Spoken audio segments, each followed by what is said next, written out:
I'm interested in this, Mr. Michael Yang, Mr. Chair, whether or not he's the same person that was very prominent in the previous administration. I'm not that certain that this is the same Michael Yang. Because if he is, Mr. Chair, I remember distinctly that there was an investigation conducted by a certain Colonel Asierto before, linking this Mr. Michael Yang to being the financer or the drug lord, Mr. Chair. And I want to find out if maybe we could also invite this Colonel Asierto, Mr. Chair, to shed light on the allegations against Mr. Michael Yang. Now, maybe we could issue an invitation, Mr. Chair, on Colonel Asierto. Well, honestly, I don't know where to locate Mr. Asierto at the moment. And maybe if that is in a motion, maybe we can ask the committee as to the intent and the reply to your request, Congressman Flores. Well, then I'll make it a formal motion, Mr. Chair. I move that this committee invite. Mr. Chair, before we go to the motion of trying to invite Mr. Asierto, I still have the floor, Mr. Chair. Mr. Chairman, the motion. No, Mr. Chair. What I wanted is session suspended.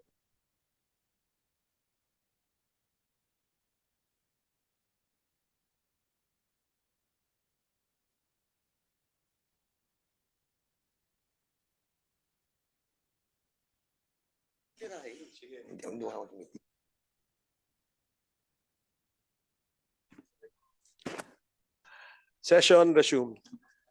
Okay.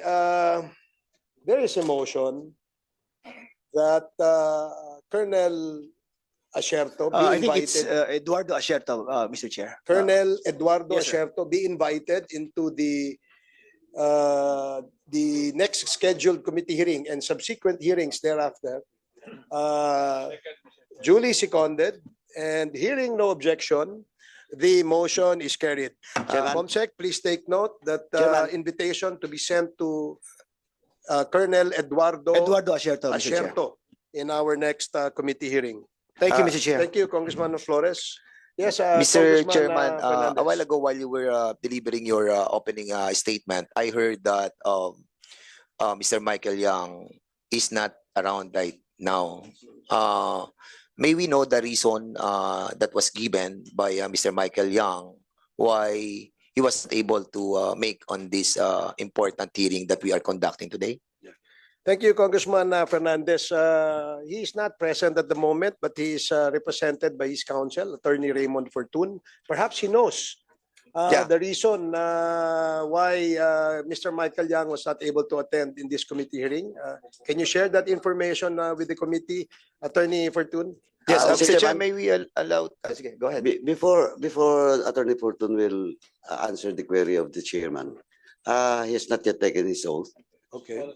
So can the Comsec administer the oath? Sige. Thank you, Okay. Mr. Those Chairman. that are invited in today's committee hearings who was not present in the previous hearings, may we ask you to please stand up and take your oath, and I direct the Comsec to please administer the oath of our resource persons. Okay. Comsec. Please raise your right hand. Do you swear to tell the truth and nothing but the truth in this congressional inquiry?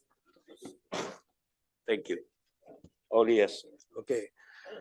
Thank you. May we now get the answer from Attorney Raymond Fortun why Mr. Michael Yang, who the committee invited, is not present in today's hearing?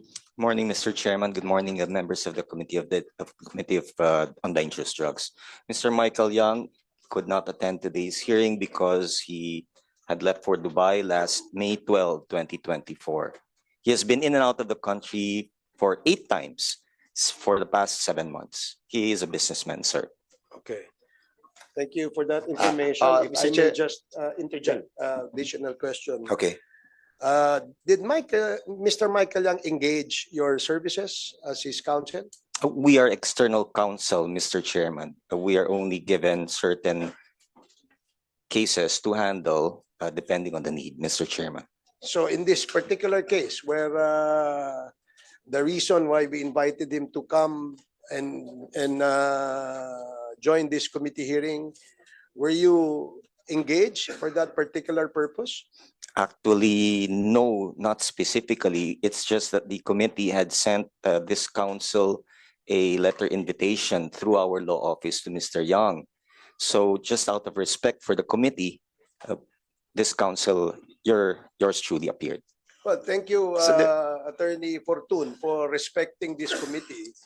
And we do appreciate the fact that you came here to attend and share your information on the whereabouts of Mr. Michael Yang. However, we cannot ask you questions because questions will be directed to Mr. Michael Yang alone. We understand, Mr. Chairman. And the counsels or lawyers of our resource persons are only asked to guide and assist their clients. Yes, So Mr. in this Chairman. case, now that the information was given to us that Mr. Michael Yang is a businessman and he's not in the country at the moment, therefore we cannot ask questions to Attorney Fortun.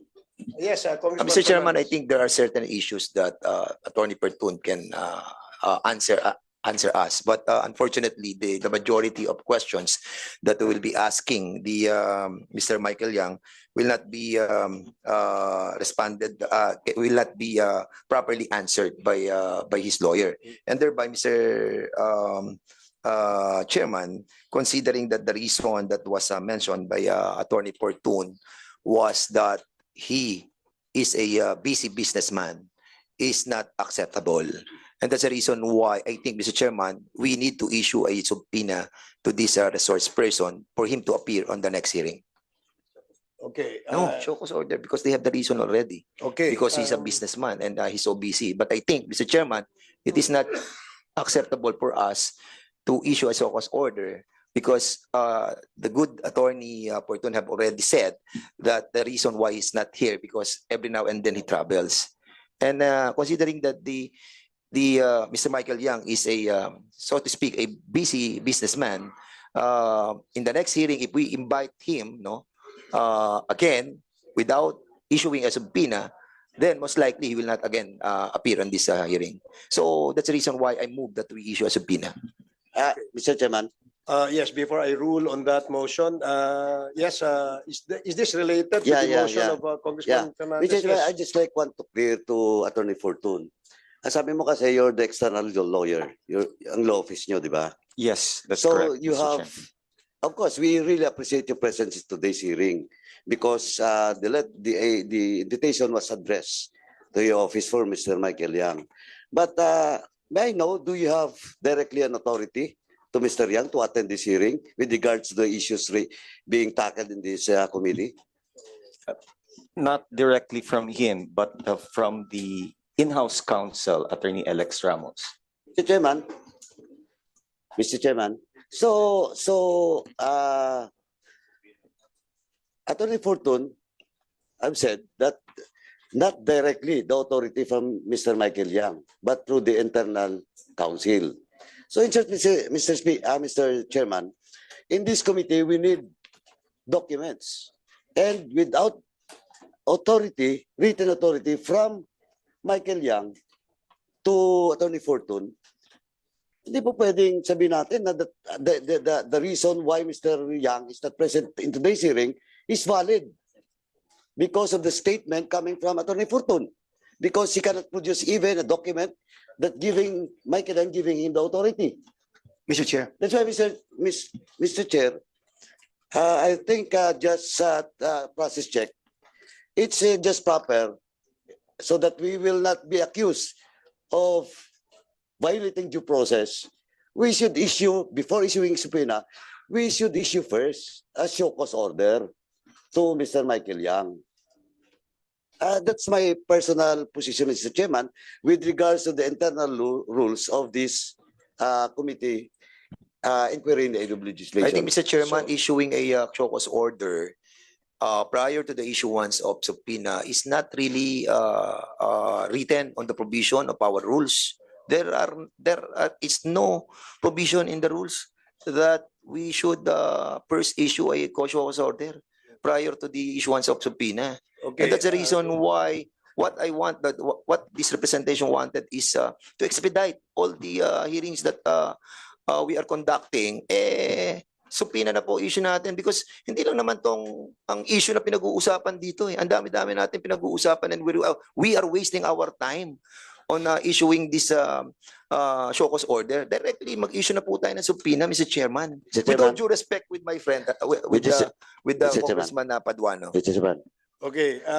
Last na lang, Mr. Before Chairman. I finally rule on the motion, I will allow last Congressman na lang, Mr. Paduano to share his Yeah, insights. okay, Mr. Chairman. Anyway, with due respect also to the future governor of Laguna, of course, that is not a written rule in the internal rules of this committee or in the House, but that is the tradition in the House that we should respect, or else we can be accused of railroading the due process in this hearing.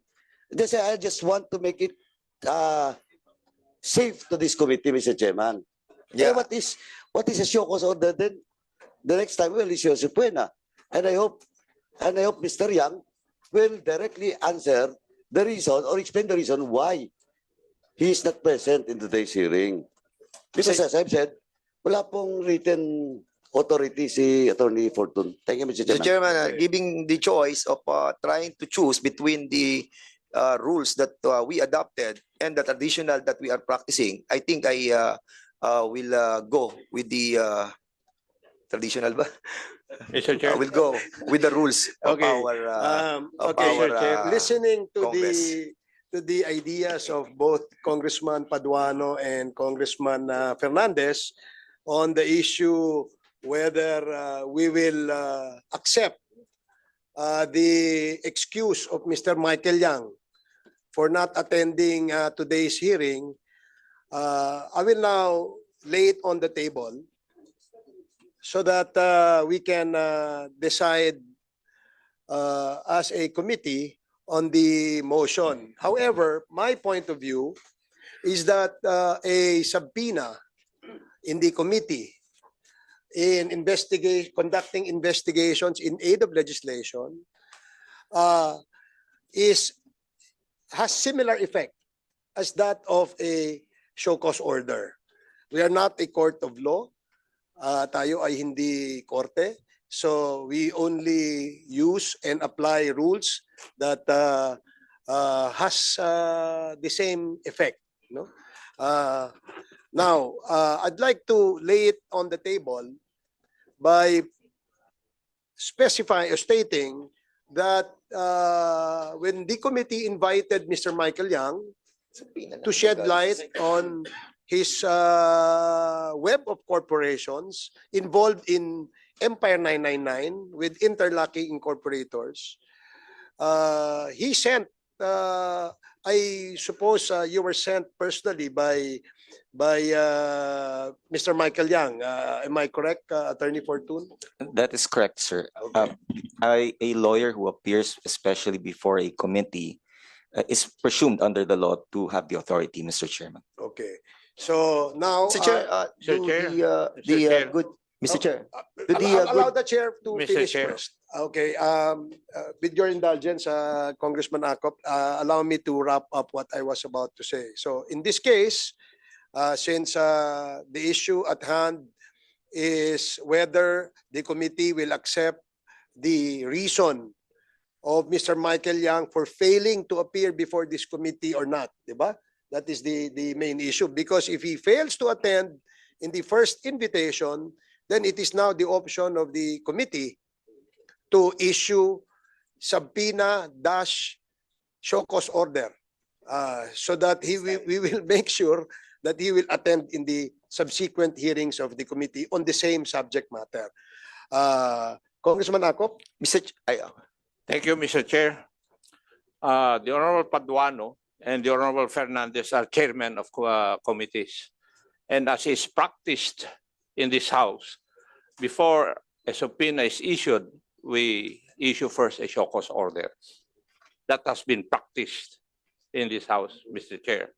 And if we look at the rules governing inquiries in aid of legislation, a witness subject of the issue can be represented by counsel, but the representation is limited only to advice. So, in effect, technically speaking, Mr. Chair, Mr. Yang has not disrespected the invitation.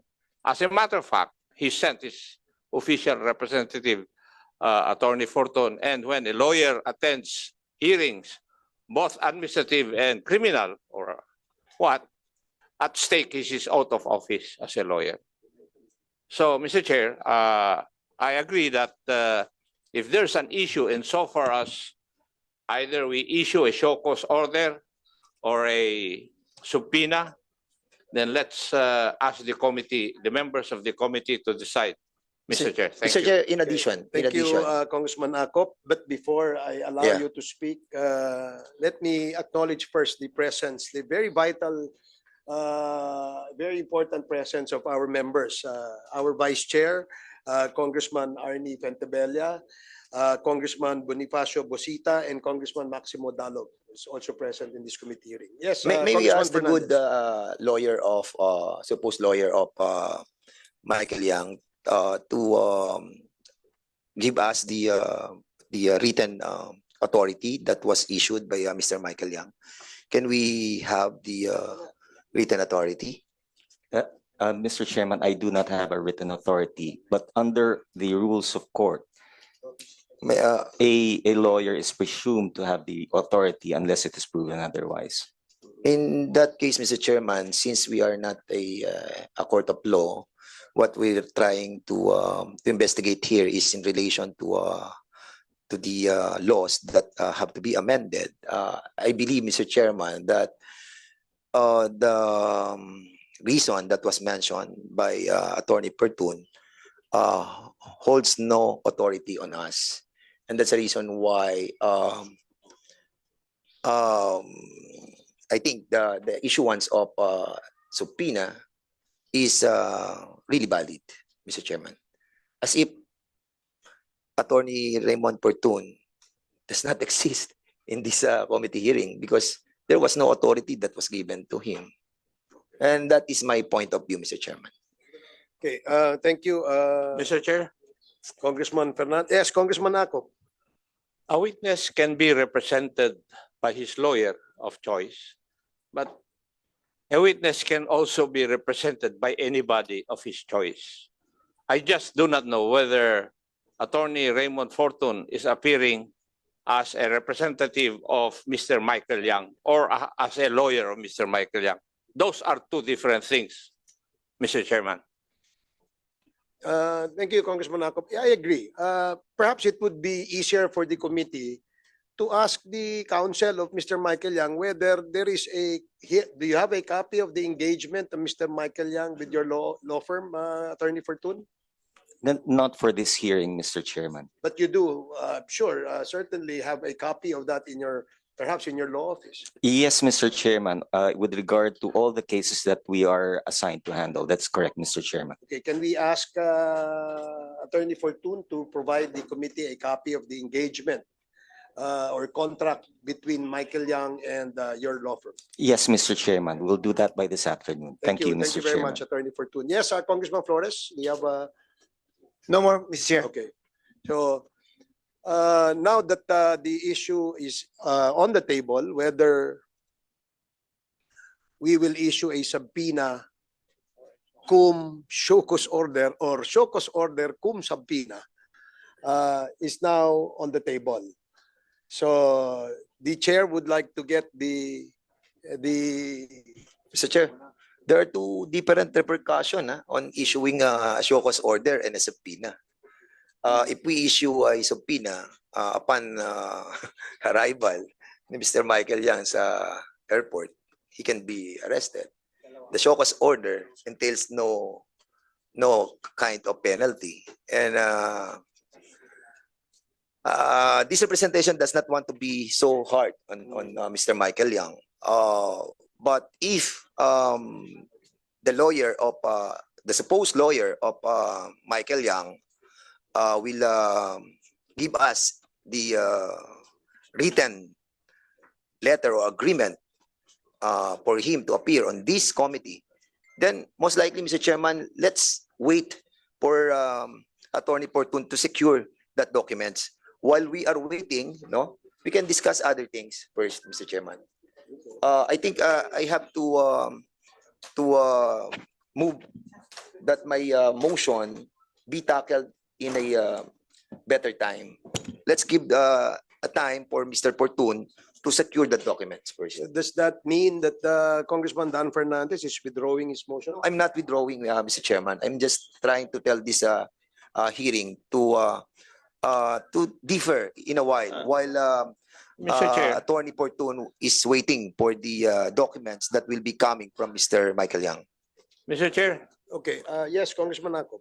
the parliamentary status is that we are supposed to vote whether we will issue a show cause order, a subpoena, Yes, Mr. Chair. So, so that we can proceed already in the hearing of this issue, then we vote, Mr. Chair. With that, I agree, Mr. Chair. I don't have any, I don't have any problem with that. If you are going to pursue with the motion that I move, then so be it, Mr. Chair. Okay, so there's now a motion to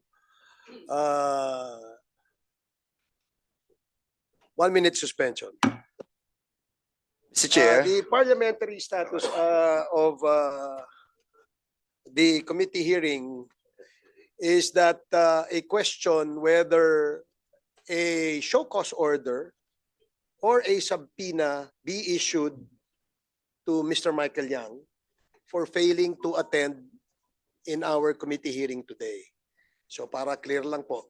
Now, the motion of Congressman Dan Fernandez is to issue a subpoena.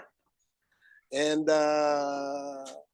the Congressman Acop and Congressman Paduano clearly stated that under the tradition and the rules of the House, before a subpoena is issued to a resource person who failed to attend the committee hearing, a show cause order must first be issued. Now, the question for the committee members present is whether a show cause order or a subpoena be issued to Mr. Michael Yang. So those who are in favor of show cause order, please raise your right hand. Mr. Chair, 1, 2, Oh, 3, yan na pala. 4. We're in voting. voting na pala kayo. Voting. Mr. Chairman, Mr. Chairman, before we have a consensus while we were on the break. We were given our 1 minute suspension, and I agreed with the consensus of everybody. And I was about to withdraw my my motion. Why did you? Why did you vote on it, because Mr. Chairman? the This is a chair- tyranny of majority, Mr. Chairman. No,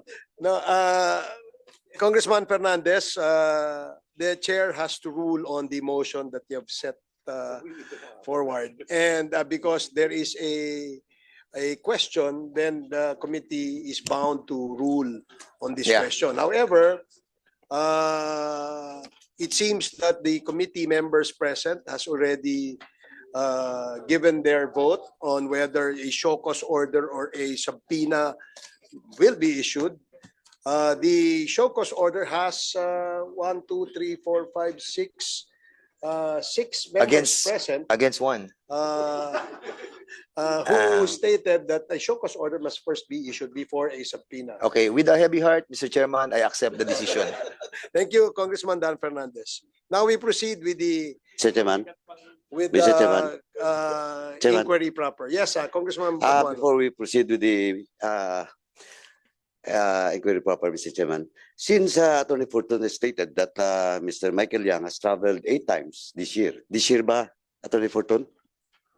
Since October Since October. 2023, 8 times for the last 7 Okay, months. since Mr. October Chairman. 2023 until now, he travels 8 times. That is correct, Mr. Okay. Chairman. Mr. Chairman, so then, Mr. Chairman, I move that we request the Bureau of Immigration to submit in this committee the travel record of Mr. Eddie Yang, Mr. Michael Yang, since October 23 up to the present, Mr. Chairman. Okay, may we ask the counsel of Mr. Michael Yang and the BID to please provide the committee records of his travel. Yes, Mr. Mr. Chair, the BID will submit the travel of Mr. Yang. Thank you Yeah, very much. Mr. Yeah. Chairman, yes, if Attorney. in the show cause order to be issued by the committee, Mr. Yang, I will warrant that Mr. Yang will make an explanation, including all of his travels since October 2023. Okay, thank you, Attorney Fortune. Mr. Chair, is the passport of Michael Yang stated as Michael Yang?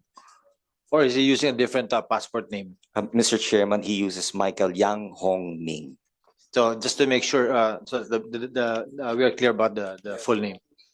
Thank you, Congressman Gomez. Yang Hong Ming? Okay. Yes, Mr. Chairman. Not too familiar which comes first. It's Chinese.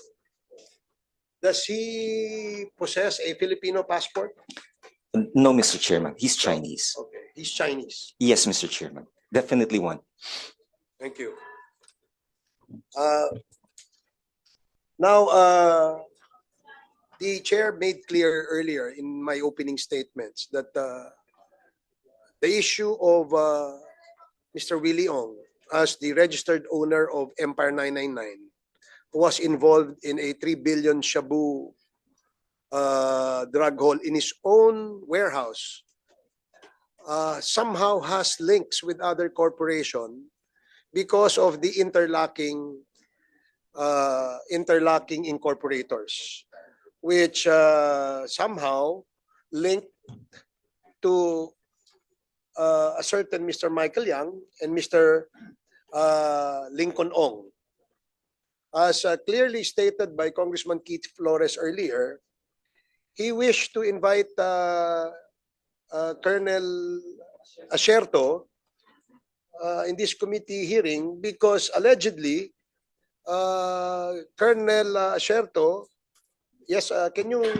Colonel please, Asierto at one point, Mr. Chair, as far as I remember, made a report or an investigation about the involvement of Mr. Michael Yang with drugs, Mr. Chair. And I wanted to find out what that report was about, what happened to that report, and what is the status of that investigation, if there is one, Mr. Chair. And because of that, the gentleman from Bukidnon moved that we invite Colonel Asierto in our next scheduled hearing to shed light on that issue, where allegedly Mr. Michael Yang was involved in a illegal drug trade in the country. I suppose Attorney Fortune is familiar with the allegations thrown at his client. Mr. Chairman, it was brought up during the Senate investigation on Pharmaly, Mr. Chairman. Would you be at liberty to share with us some excerpts of the Senate's committee hearing so that we will be guided by the direction of this committee in pursuing involvement of certain personalities in this investigation? Thank you, Mr. Chairman. Actually, it was discussed only in one hearing that was on September 10, 2021. September 10, 2021. Specifically, there were questions asked with regard to Lin Wei Xiong or Alan Lim, not to Mr. Michael Yang directly.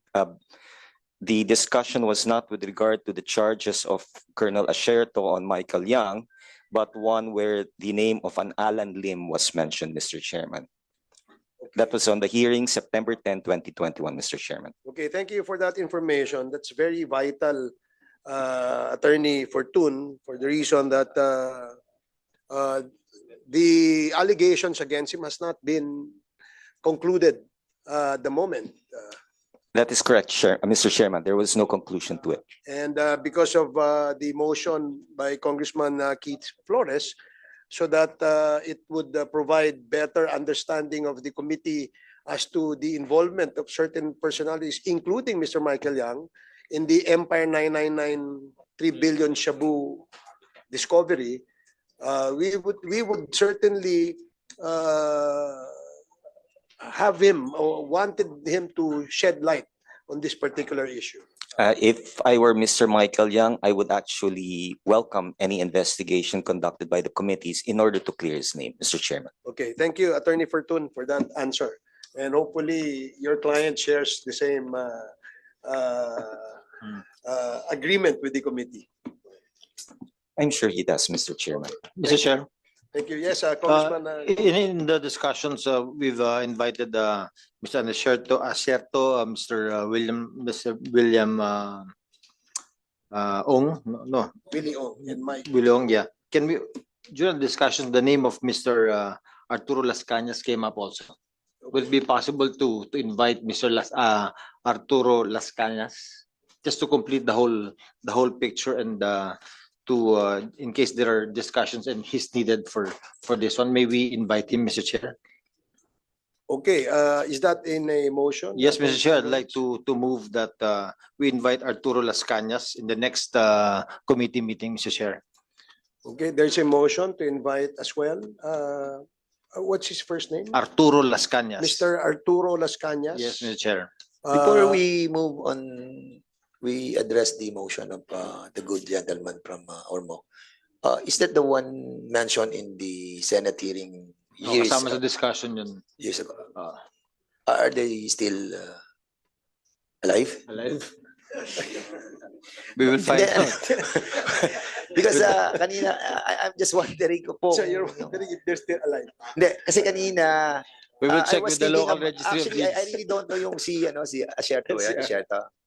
Asierto was Colonel also Asierto. invited in the Senate hearing, correct? Yes. So he's the one we are inviting in the next hearing. Yes, I moved for that and it was approved by the And committee. this Arturo Las Cañas was also invited in the We will have to, the committee will have to check on his whereabouts, Mr. Chair, Okay. if indeed he is still existing. just a point of information, Mr. Chairman, because medyo naligaw ako dun sa issue. Okay. Thank you so much, Mr. If Chairman. if I may recap what the good congressman from Ormoc has stated, he moved that a certain Mr. Arturo Las Cañas be invited in our next scheduled committee hearing on the issue of the 3 billion Shabu drug discovery at Mexico, Pampanga, last 2023. So there is a motion duly seconded, and hearing no objection, the motion is approved. Comsec, please take note of the invitations to be sent to both Mr. Arturo Las Cañas and Eduardo and Asierto. Eduardo Asierto. So thank you, Congressman Gomez. Now we proceed with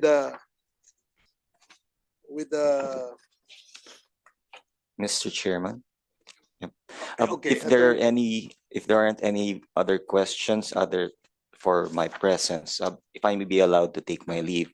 But one final request, Mr. Chairman, if Mr. Young will be asked to appear before this committee, may I respectfully request for a Mandarin interpreter.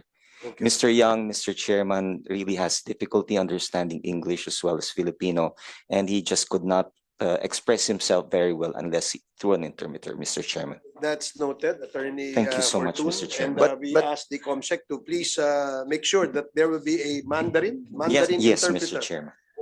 Mr. Chair, Yes. before we proceed, can we also invite Wei Xiong Lin,